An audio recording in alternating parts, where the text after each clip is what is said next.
प्यारे दोस्तों नमस्कार, स्वागत है आप सभी का हमारे YouTube चैनल में। तो अभी हम स्टार्ट कर रहे हैं क्लास 7th मैथमेटिक्स का चैप्टर नंबर 10। तो देखो दोस्तों, ये जो हमारा चैप्टर नंबर 10 है, इसका नाम क्या है? Banks and simple interest. यानी कि ये चैप्टर में हमें किसके बारे में स्टडी करना है?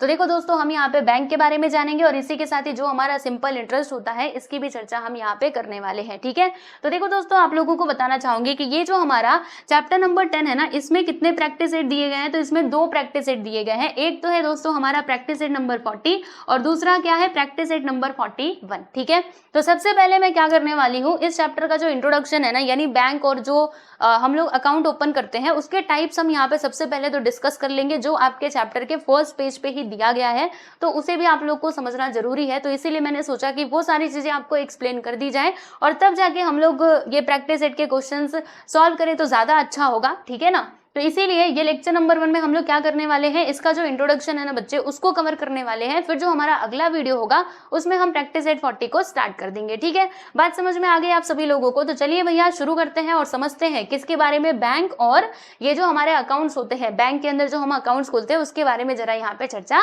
करते हैं। तो आइए दोस्तों, हम यहाँ पे बैंक की बात कर लेते हैं। तो बैंक का नाम आप सभी लोगों ने लगभग सुना ही होगा, है ना। बैंक क्या होता है? आप लोगों ने देखा होगा, आते जाते कहीं रास्ते पे देखा होगा, है ना। क्या होता है बैंक? जहां पे हम लोग क्या कर सकते हैं, अपने पैसे को डिपॉजिट कर सकते हैं, यानी पैसा जमा कर सकते हैं, और जरूरत पड़ने पे विड्रॉ यानी कि हम वहां से पैसा निकाल भी सकते हैं। ठीक है, तो ये फैसिलिटी हमको कौन देता है दोस्तों? तो बैंक देता है। ठीक है, तो बैंक क्या होता है? ये एक ऐसा इंस्टीट्यूशन होता है जो गवर्नमेंट के द्वारा रिकॉग्नाइज्ड होता है। देखो, a bank is a government recognized institution that carries out transaction of money. ठीक है, यानी जो क्या करता है, जो मनी का ट्रांजेक्शन है ना बच्चों, उसको कैरी करता है। यानी अगर हमें पैसे डिपॉजिट करना है तो हम जाएंगे बैंक के पास, हमने कहा बैंक भैया हमारे पास इतना पैसा है, आप ले लीजिए। बैंक ने हमारे पैसे डिपॉजिट कर लिए, रख लिए अपने पास सेव करके। ठीक है, फिर हमको पैसों की जरूरत पड़ी तो हम किसके पास जाएंगे? बैंक के पास जाएंगे। फिर से जाकर के हमने कहा बैंक भैया हमको दे दो पैसे, हमको पैसे की जरूरत है। तो बैंक ने हमारे जो पैसे हमने पहले जमा करे थे वो हमको दे दिया। ठीक है, तो ये काम होता है दोस्तों बैंक का, जो क्या करता है? मनी के ट्रांजेक्शन को कैरी आउट करता है। ठीक है, carries out transaction of money. Okay, banks make it easier to plan the use of money, that is to do financial planning। Financial planning का मतलब आप जानते हैं बच्चों क्या होता है? फाइनेंशियल प्लानिंग मतलब जो आपके पास पैसा है ना उसकी प्लानिंग करना। ठीक है, देखो हमारे पास जितने पैसे रहेंगे हम सबके सब खर्चा कर देंगे, है कि नहीं। तो इसीलिए हम लोग सोचते हैं ना कि पैसे क्या किए जाए, सेव करके रखे जाए। अब सेव करें तो करें कहाँ पर? घर में रखेंगे तो हो सकता है चोरी हो जाए, है ना। तो ऐसे में हम किसके पास जाते हैं? जी हाँ, बिल्कुल बैंक के पास जाते हैं। और बैंक हमको ये फैसिलिटी प्रोवाइड करता है, किसकी? सेविंग की। यानी हम अपने पैसे क्या कर सकते हैं? सेव करके रख सकते हैं। अगर आपने बैंक में पैसे जमा किए तो इसका मतलब ये मत समझो कि वो आपके पैसे नहीं है। अरे भैया, आपके ही पैसे हैं, आपके पैसे बैंक ने अपने पास डिपॉजिट करे हैं। जब आपको जरूरत पड़ेगी तब आप वहां से क्या कर सकते हो? विड्रॉ यानी कि निकाल सकते हो, बहुत ही आसानी से। ठीक है, बात समझ में आई आप सभी लोगों को? तो हम क्या कर सकते हैं? बैंक में पैसा डिपॉजिट भी कर सकते हैं, इसी के साथ ही जरूरत पड़ने पे विड्रॉ भी कर सकते हैं। बात समझ में आई? लेकिन एक बात बताओ कि मतलब क्या कोई भी जाएगा बैंक में और जाकर के पैसे डिपॉजिट कर देगा और पैसे निकाल लेगा? ऐसे होता है क्या? ना भाई ना, ऐसे नहीं होता। आपको सबसे पहले बैंक में जाकर के क्या करना होता है? बैंक अकाउंट ओपन करवाना होता है। ठीक है, जैसे मान लीजिए आप हो, अगर आपका बैंक अकाउंट ओपन नहीं है तो आप बैंक में जाकर के पैसे डिपॉजिट नहीं कर सकते और विड्रॉ भी नहीं कर सकते। ठीक है, तो ये सारी चीजें करने के लिए आपके पास क्या होना चाहिए? बैंक अकाउंट भी होना चाहिए। ठीक है, तो बैंक अकाउंट खोल करके ही आप ये जो फैसिलिटीज आपको दी रही हैं, दी जा रही हैं, इसका फायदा उठा सकते हो। ठीक है, चलो भाई, बैंक के बारे में तो आप समझ गए, लेकिन टाइप्स ऑफ बैंक भी हमको पढ़ा दो कि टाइप्स ऑफ बैंक नहीं, टाइप्स ऑफ बैंक हम यहाँ पे नहीं पढ़ रहे हैं, टाइप्स ऑफ अकाउंट। जो हम यहाँ पे बैंक के अंदर अकाउंट खोलते हैं ना, उसके अलग अलग टाइप्स होते हैं, जरा हम उसको भी समझ लेते हैं। तो हम यहाँ पे किसकी बात कर रहे हैं दोस्तों? हम यहाँ पे टाइप्स ऑफ अकाउंट्स की बात कर रहे हैं, याद रखना। ठीक है, तो कौन कौन से अकाउंट्स होते हैं जरा हम इसकी चर्चा करते हैं। आइए देखो, सबसे पहले हम लोग ये सेविंग अकाउंट की बात करेंगे, बाद में हम ये करंट अकाउंट देखेंगे। करंट अकाउंट को बाद में देखेंगे, पहले हम सेविंग अकाउंट समझ लेते हैं कि सेविंग अकाउंट क्या होता है। देखो दोस्तों, नाम से इसको समझने की कोशिश करना। सेविंग अकाउंट, सेविंग मतलब क्या? सेव करना, है ना। क्या सेव करेंगे भैया? पैसे ही तो सेव करेंगे बैंक में, है ना। तो अगर कोई इच्छुक है, मतलब कोई चाहता है कि मुझे अपने पैसे सेव करना है, तो उसको क्या करना चाहिए, बैंक में जाकर के ये सेविंग अकाउंट ओपन कर लेना चाहिए। ठीक है, जिसमें आप क्या कर सकते हो, अपने अपने हिसाब से पैसे जमा भी कर सकते हो, जरूरत पड़ने पे विड्रॉ भी कर सकते हो। ठीक है, आसानी से, कोई इसमें परेशानी वाली बात होती नहीं है। ओके, तो आपको क्या करना होगा, अगर आपको सेविंग अकाउंट खोलना है बैंक में, तो आप क्या करेंगे, जाएंगे बैंक के पास, उसका जो भी प्रोसेस होता है उसको आप पूरा कंप्लीट करेंगे, और जो भी वहां पे मिनिमम अमाउंट की रिक्वायरमेंट रहेगी, ठीक है, जैसे मतलब अलग अलग बैंक का अलग अलग अपना रहता है। कुछ बैंक तो ऐसे होते हैं जो फ्री में ही आपका अकाउंट खोल देते हैं, यानी आपको कुछ भी नहीं देना, कुछ पैसे नहीं देना, बस उनका फॉर्म फिल करके आप दे दीजिए, उसके बाद वो फ्री में ही आपका अकाउंट खोल देते हैं। ठीक है, और कुछ बैंक ऐसे होते हैं जिन्होंने एक मिनिमम अमाउंट, मतलब एक लिमिट सेट किया हुआ है कि इतना पैसा तो आपको आपके बैंक अकाउंट में होना ही चाहिए, तो इतना पैसा आप दे दो और फिर जाकर के बैंक अकाउंट जो है वो आप अपना ओपन कर लो। ठीक है, तो कुछ बैंक में लिमिट होती है, कुछ बैंक में नहीं होती है, बराबर। तो अगर हम सेविंग अकाउंट खोलना चाहते हैं तो हम उतना पैसा लेकर के जाएंगे बैंक के पास, और जाकर के अपना जो सेविंग अकाउंट है दोस्तों वो वहां पे खोल लेंगे, और वो जो पैसा हम दे रहे हैं ना, वो पैसा हमारे अकाउंट में जाएगा, ये मत समझो कि कहीं भी चला जाएगा, नहीं, वो हमारा पैसा ही होगा, बस हमने अपने अकाउंट में उसको जमा कर दिया है, जरूरत पड़ने पर हम उसको निकाल भी सकते हैं। ठीक है, तो कुछ बैंक ऐसे होते हैं जहां पे कोई लिमिट नहीं होती है, ये बात भी मैंने आपको बता ही दी है ना। और देखो दोस्तों, यहाँ पे क्या होता है, जैसे कि बैंक क्या करती है, जो हमने पैसे वहां पे सेव करे हुए हैं ना, उसके ऊपर हमको इंटरेस्ट भी दिया जाता है। इंटरेस्ट का मतलब है ना, इंटरेस्ट आप ये पहली बार सुन रहे हैं, तो पहली बार सुन रहे हैं ना, अब आप बार बार सुनेंगे। देखो दोस्तों, इंटरेस्ट क्या होता है हम आपको समझाते हैं, बहुत अच्छा एक एग्जाम्पल है मेरे पास, जिसकी मदद से मैं आपको एक्सप्लेन करूंगी कि ये जो हमारा इंटरेस्ट नाम का चीज है ये होता क्या है ना, क्योंकि इस चैप्टर में आपको बार बार ये सुनने के लिए मिलेगा, और इतना ही नहीं, क्लास 8 में भी सुनोगे, आगे भी आप इंटरेस्ट तो सुनते ही रहोगे, इसीलिए अभी इसको जान लो। तो देखो दोस्तों, इंटरेस्ट को हिंदी में कहा जाता है ब्याज, ब्याज नहीं मैंने कहा, ब्याज कहा जाता है। ठीक है, अब ये है क्या, देखो एक एग्जाम्पल के थ्रू हम समझेंगे। जैसे मान लेते हैं कि यहाँ पर कौन है, यहाँ पर है दोस्तों, कोई भी नाम ले लो, चलो अंकित भैया को हम ले लेते हैं। ठीक है, ये है हमारे अंकित जी, बराबर। तो अब अंकित को क्या खरीदना है, कुछ तो उनके घर पे, मान लो उनको टीवी खरीदना है, इनको टीवी का बड़ा शौक है, अब टीवी खरीदना है इनको, लेकिन इनके पास उतने पैसे नहीं है कि टीवी खरीद पाए। ठीक है, तो अब क्या करेंगे, अब ऐसे में ये क्या करेंगे, तो ये गए बैंक के पास और उन्होंने जाकर के कहा कि बैंक भैया हमको उधारी पे इतना पैसा दे दीजिए, फिर हम आपका धीरे धीरे करके जो पैसा है वो रिटर्न कर देंगे। ठीक है, तो कितना पैसा बैंक के पास ये लेने के लिए गए, मान लीजिए कि इतना पैसा मांग रहे हैं, टीवी समझ लो कि 10,000 रुपये, क्या करते हैं, ये कहते हैं कि बैंक भैया हमको ना आप 10,000 रुपये उधारी पे दे दो 1 साल के लिए, 1 साल के बाद मैं क्या करूंगा, आपको ये जो मतलब आपका ये जो पैसा है वो मैं रिटर्न कर दूंगा। ठीक है, कितने साल के लिए लिया इन्होंने ये पैसा, तो 1 साल के लिए लिया। ठीक है, 1 साल बाद ये जो अंकित जी हैं वो अच्छे से रिटर्न कर देंगे बैंक को पैसा। ठीक है, तो बैंक ने इनकी बात सुनी, कहा ठीक है, आप पैसा चाहिए तो आप हमसे लेके जाइए, है ना, और 1 साल के लिए लेके जाइए। लेकिन देखो दोस्तों, आप सभी लोगों को पता है जो महंगाई है वो दिन बर दिन बढ़ती रहती है ना, बढ़ती रहती है ना, धीरे धीरे करके बढ़ती रहती है। तो बैंक ने अभी क्या करा है, इनको 10,000 रुपये दे दिया, लेकिन बैंक बहुत होशियार है ना, फ्री सेवा करने के लिए थोड़े ना बैठी है कि कोई भी आएगा पैसे लेके जाएगा और फिर 1-2 साल बाद ला करके उतने ही पैसे दे देगा और बैंक भी ले लेगी, ऐसे नहीं होता। बैंक ने क्या कहा, ठीक है आप पैसे लेकर के तो जाओ, लेकिन आपको इसके ऊपर, ये जो मैं पैसे दे रही हूँ ना, आपको इसके ऊपर क्या करना पड़ेगा, इंटरेस्ट भी देना पड़ेगा। तो अंकित ने सुना, अच्छा इंटरेस्ट भी देना पड़ेगा, अब इनको टीवी तो देखना था, तो इन्होंने कहा ठीक है चलेगा, कोई बात नहीं, आप इंटरेस्ट भी ले लेना, बताओ आपका इंटरेस्ट क्या है। तो देखो दोस्तों, इंटरेस्ट जो है ना वो हमेशा रेट में, मतलब वो हमेशा परसेंटेज में होता है। ठीक है, रेट ऑफ इंटरेस्ट हम जिसको कहते हैं। तो बैंक ने कहा कि 10,000 के ऊपर आपको 10% का इंटरेस्ट भी देना पड़ेगा, मतलब 1 साल का आपको 10% का इंटरेस्ट भी देना पड़ेगा। अंकित ने बोल दिया ठीक है भाई चलो, कोई बात नहीं, चलेगा। ठीक है, तो अब ये पैसा लेकर के चले गए अंकित, मस्त उन्होंने टीवी खरीदा और अपने घर में लगाया, टीवी का आनंद खूब उठाया।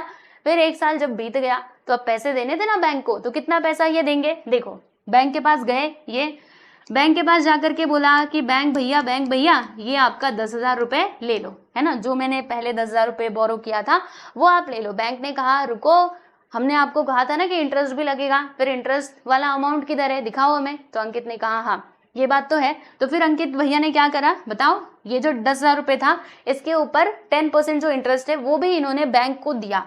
तो देखो दोस्तों, 10,000 10% कितना होगा, 10%, परसेंट का मतलब क्या होता है, अपॉन में 100, है ना। तो चलो अब इसको सॉल्व कर लेंगे। तो देखो दोस्तों, 0 से 0 कट, ये वाले 0 से ये वाला 0 कट, बोलो कितना आता है, 1000 आता है।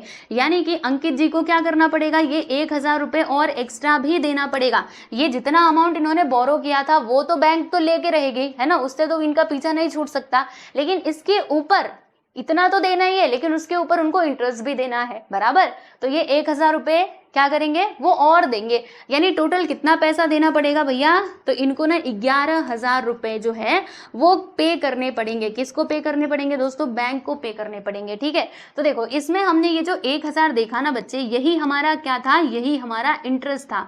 बात समझ में आ रही है। तो अगर आप किसी को पैसा, मान लीजिए मतलब किसी से अगर आप पैसा ले रहे हैं तो उसके ऊपर क्या करना होता है, इंटरेस्ट भी देना होता है। या फिर जैसे हम बैंक में अपना पैसा डिपॉजिट करते हैं तो बैंक भी हमको क्या करती है दोस्तों, वो ना उनका परसेंटेज डिसाइडेड होता है, उसके हिसाब से वो हमको इंटरेस्ट देती है, ठीक है। आप लोग देखिएगा कभी आपके मम्मी पापा का अगर अकाउंट होगा ना, तो उनका जो पासबुक होता है उसको लेकर के देखना, वहां पे आपको वो भी ट्रांजेक्शन दिखाई देगा जिसमें उनके मतलब बैंक अकाउंट में बैंक के द्वारा जो इंटरेस्ट प्रोवाइड किया जाता है वो भी पैसे आए हुए रहते हैं, ठीक है। तो ये सब कैसे होता है, क्योंकि बैंक भी क्या करती है, अब मैंने मेरे पैसे क्या करे हैं, बैंक के पास डिपॉजिट किया है, ठीक है। तो बैंक क्या करेंगे, उसके ऊपर वो उस अमाउंट के ऊपर जितना भी उनका ये इंटरेस्ट बनता है वो क्या करेंगे, वो मेरे अकाउंट में ऑटोमेटिकली डाल देंगे। बात समझ में आई। तो ये आपका इंटरेस्ट होता है। बाकी ये जो 10,000 रुपीज था ना दोस्तों, इसको हम क्या कहेंगे, इसको हम कहेंगे प्रिंसिपल अमाउंट, ठीक है। पी फॉर क्या होता है बच्चे, प्रिंसिपल होता है, बराबर।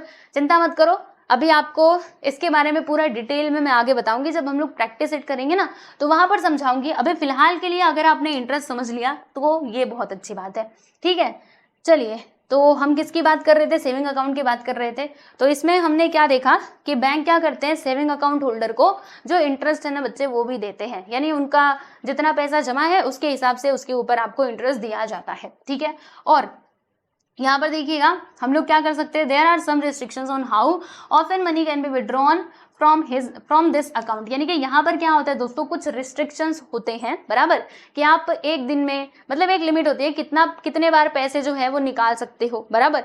इसकी लिमिट होती है किसमें, सेविंग अकाउंट में, बराबर। Okay, for this account to the bank issue a passbook on demand a chequebook. यानी कि passbook and on demand a chequebook, यानी जो हमारी बैंक मतलब बैंक होती है वो क्या करती है, सेविंग अकाउंट होल्डर को भी ये सारी फैसिलिटीज प्रोवाइड करती है। इनके पास भी पासबुक होता है, चेकबुक अगर आपको चाहिए तो भी आप बैंक से क्या कर सकते हो, ले सकते हो, ठीक है। और ये जो सेविंग अकाउंट है ना दोस्तों, नॉर्मली ये कौन खोलते हैं, तो जो सैलरीड पीपल होते हैं ना। सैलरीड पीपल का मतलब क्या हुआ, जैसे जो महीने का पैसा कमाते हैं, जिनको सैलरी मिलती है, ठीक है, क्योंकि सैलरीड पीपल ही क्या करते हैं, जनरली ये सेविंग का काम करते हैं, तो ये लोग ही मतलब इनके पास ही क्या होता है दोस्तों, ये सेविंग अकाउंट होता है। बात समझ में आई।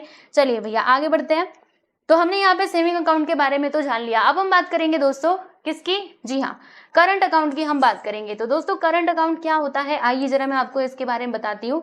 तो करंट अकाउंट भी एक टाइप का अकाउंट ही होता है, लेकिन ये सेविंग अकाउंट से थोड़ा सा अलग होता है। अब कैसे अलग होता है जरा हम इसको समझते हैं। तो देखो दोस्तों, ये जो करंट अकाउंट है ना, ये किसके पास होता है, ये मेनली कौन लोग ओपन करते हैं, तो जो ट्रेडर्स होते हैं, यानी कि बिजनेसमैन जो ट्रेड करते हैं, व्यापार करते हैं, बराबर, मतलब जिनका डेली बेसिस पे कैश का ट्रांजैक्शन होते रहता है। जैसे अगर कोई ट्रेडर है, बिजनेसमैन है, तो उसको क्या करना पड़ेगा, डेली बेसिस पे ही ट्रांजैक्शन करना पड़ेगा। अगर उसने कहीं से होलसेल में सामान मंगाया तो उसको पैसा देना पड़ेगा। अब पैसा हो सकता है वो बैंक के अकाउंट के थ्रू दे, है ना, बैंक के थ्रू दे, बराबर।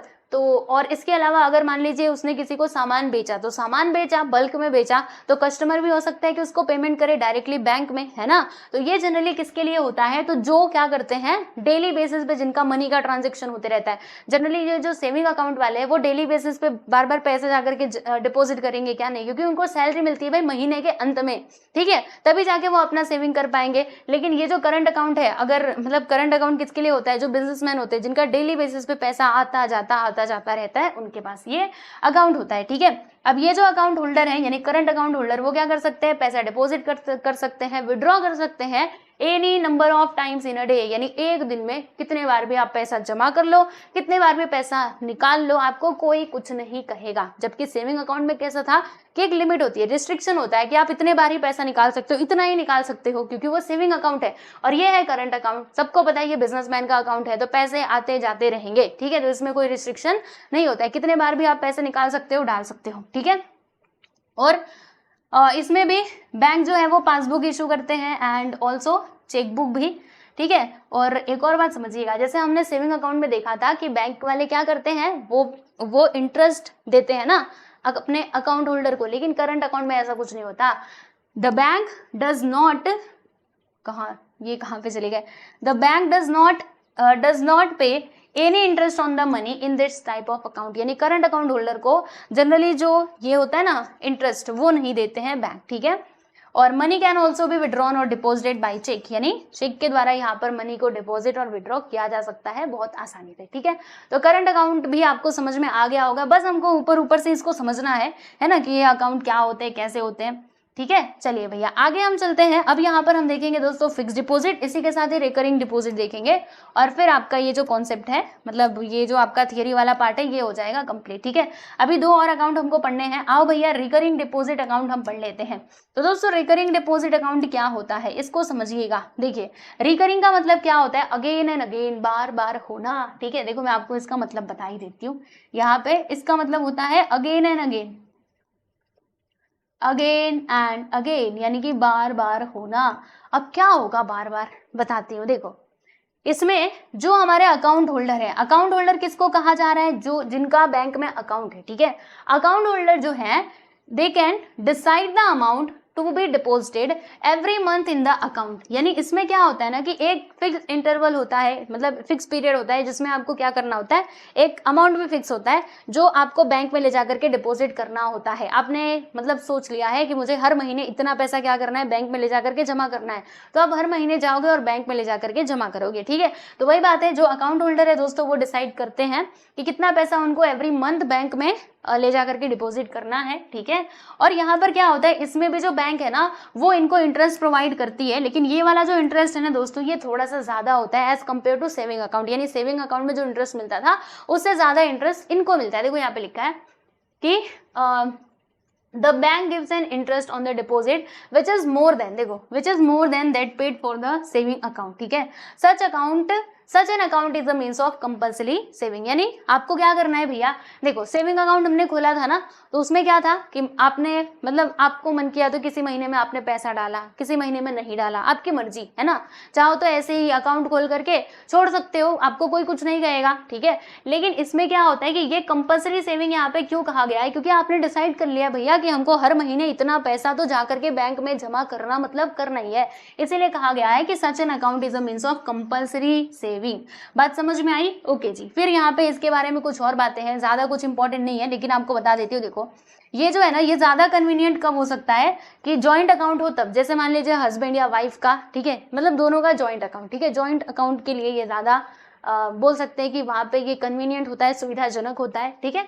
चलिए बस इतना ही आपको इसमें समझना था। अब हम बात करेंगे दोस्तों यहाँ पर फिक्स्ड डिपॉजिट की। तो प्यारे प्यारे बच्चों फिक्स्ड डिपॉजिट क्या होता है, नाम से ही समझ लो, फिक्स्ड यानी फिक्स, ठीक है, जिसको कोई हिला डुला नहीं सकता है। इसमें क्या होता है समझो, जो डिपॉजिटर होता है deposit a certain amount for a fix period in the bank, यानी कि जो डिपॉजिटर होता है, जो पैसा डिपॉजिट करने वाला है, वो बैंक में पैसा डिपॉजिट करता है for a fix period of time. मतलब उसने डिपॉजिट कर दिया पैसा, एक अमाउंट, ओके, एक ही बार उसने एक अमाउंट 50,000, 1 लाख, कितने का भी उसने जमा कर दिया, 5 साल के लिए, 10 साल के लिए, एक फिक्स पीरियड के लिए उसने क्या कर दिया, जमा कर दिया। तो इसी को क्या कहा जाता है दोस्तों, फिक्स डिपॉजिट कहा जाता है, ठीक है। अब वो पैसा आपको बाद में मिलेगा, जब उसकी मैच्योरिटी डेट आएगी ना तो आपको मिलेगा। So this deposit attracts a greater rate of interest than the saving account, यानी इस डिपॉजिट में, ये जो टाइप की डिपॉजिट है ना दोस्तों, यहाँ पर हाई रेट ऑफ इंटरेस्ट मिलता है। सेविंग अकाउंट में जो इंटरेस्ट मिल रहा था उससे ज्यादा इंटरेस्ट यहाँ पे मिलता है, क्योंकि सबको पता है ये फिक्स्ड है, इतने मतलब फिक्स है, ठीक है, और इसीलिए यहाँ पे ज्यादा जो इंटरेस्ट है वो आपको दिया जाता है, ठीक है। जबकि ये जो हमारे रेट्स है ना वो डिफरेंट हो सकते हैं फ्रॉम बैंक टू बैंक, यानी अलग अलग बैंक जो है वो अपने हिसाब से ये इंटरेस्ट को जो है वो चार्ज करते हैं, उन सबका अपना प्लान होता होगा उसके हिसाब से, ठीक है। जो सीनियर सिटीजन है ना दोस्तों, इसमें इनको थोड़ा सा ग्रेटर रेट ऑफ इंटरेस्ट जो है वो मिलता है, यानी जनरली जो लोगों को मिलता है उससे थोड़ा सा ज्यादा इनको मिल जाता है। किसको? Senior citizen. सीनियर सिटीजन आपको पता है ना, जो बूढ़े लोग होते हैं उनकी बात की जा रही है, ठीक है। चलिए, तो यहाँ तक की बातें आपको समझ में आ गई। अब इसी के साथ ही देखो बैंक से रिलेटेड कुछ और टर्म्स हैं जो आपने सुने होंगे, जैसे एटीएम। एटीएम सुना है ना, एटीएम से जहाँ पैसे निकालना है, ऐसे कहते हैं ना, क्रेडिट कार्ड, डेबिट कार्ड। तो ये सब कुछ क्या है, जरा इसको भी हम समझ लेते हैं। तो देखिए दोस्तों, ATM, credit and debit card. ATM, ATM का फुल फॉर्म क्या होता है बच्चे? तो एटीएम का फुल फॉर्म होता है ऑटोमेटिक टेलर मशीन, ठीक है। टेलर मशीन, अब वो टेलर कपड़ा सीने वाला नहीं है, देखो यहाँ पे स्पेलिंग अलग है, ठीक। Automatic teller machine card is, अब ये जो एटीएम कार्ड है ना दोस्तों, इसको हम लोग किस लिए यूज करते हैं? तो हम लोग ना पैसे निकालने के लिए यूज करते हैं, ठीक है। जैसे मान लीजिए मुझे पैसे निकालने हैं, अब मेरा बैंक, मुझे बैंक में ना जाना पड़े, मैं बिना बैंक में गए कैसे पैसे निकाल सकती हूँ? तो एटीएम में जाके, कहीं भी मेरे आसपास, घर के आसपास एटीएम रहेगा तो वहां से जाकर के मैं बहुत आसानी से पैसे निकाल सकती हूँ। तो एटीएम हमको ये फैसिलिटी देता है। इसके अलावा अगर मैं बात करूँ यहाँ पे क्रेडिट कार्ड और डेबिट कार्ड की, तो ये किस में हेल्प करते हैं? तो देखो, अगर आप कोई ट्रांजेक्शन कर रहे हो बिना कैश के दिए, तो फिर आप डेबिट कार्ड और क्रेडिट कार्ड की मदद से कर सकते हो, ठीक है। An account holder can get such a card on request to the bank, यानी ये जो सारे कार्ड्स होते हैं, एटीएम, क्रेडिट, डेबिट कार्ड, ये सब कुछ हमको बैंक से मिल सकता है, यानी जब हमको चाहिए होगा हम बैंक से कहेंगे तो बैंक भैया हमको दे देंगे, ठीक है। तो ये बात हो जाती है। समझ में आया आप सभी लोगों को? यस। तो चलो भाई, इतनी सारी चीजें तो आप समझ चुके हैं, तो बस हमें इतना ही समझना था इस लेक्चर में। जी हाँ, हमें बैंक के बारे में समझना था, टाइप्स ऑफ बैंक अकाउंट हमको समझना था। अब नेक्स्ट लेक्चर से हम क्या करेंगे प्यारे प्यारे बच्चों? नेक्स्ट लेक्चर से हमारा जो प्रैक्टिस सेट नंबर 40 है, जरा मैं आपको इसकी झलक दिखा देती हूँ, है ना, झलक देख लो इसकी। प्रैक्टिस सेट नंबर 40, इसको हम लोग सॉल्व करना स्टार्ट करेंगे, लेकिन हाँ, इसके साथ ही फॉर्मूले भी देखेंगे। जैसे फॉर्मूले की भी एक झलक मैं आपको दिखा देती हूँ। देखो बच्चों, ये है फॉर्मूला इंटरेस्ट निकालने का, ये अमाउंट निकालने का फॉर्मूला है। टेंशन मत लो, अब भी मैं नहीं बताने वाली, नेक्स्ट लेक्चर में ही बताऊंगी। फिर यहाँ पे एक एग्जाम्पल मैंने लिया हुआ है, जिसकी मदद से जो यहाँ पे टर्म्स यूज हुए हैं, P into T into R, ठीक है, ये सब कुछ क्या है वो आपको इस एग्जाम्पल की मदद से समझ में आ जाएगा, ठीक है। तो प्रैक्टिस 840 बहुत ही इजी है, बस आपको क्या करना है, अच्छे से सारी बातों को सुनते रहना है, फिर देखना, मैं सच्ची बता रही हूँ, आपको कोई डाउट नहीं आएगा, ठीक है। तो अगला वीडियो आप देखेंगे तो आप खुद ही समझ जाएंगे कि ये वाला चैप्टर कितना ईजी है, ठीक है। और हमारे पिछले सारे चैप्टर्स कंप्लीटेड हैं, तो जी हाँ, आप प्लेलिस्ट में जाकर के वीडियोस को देख सकते हो। और अगर आपको हमारे वीडियोस अच्छे लगते हैं तो जी हाँ, बिल्कुल लाइक भी कर सकते हो, अच्छे लगे तभी करना, ठीक, और शेयर भी कर सकते हो। चलिए, मिलते हैं नेक्स्ट वीडियो में, बाय एवरीवन।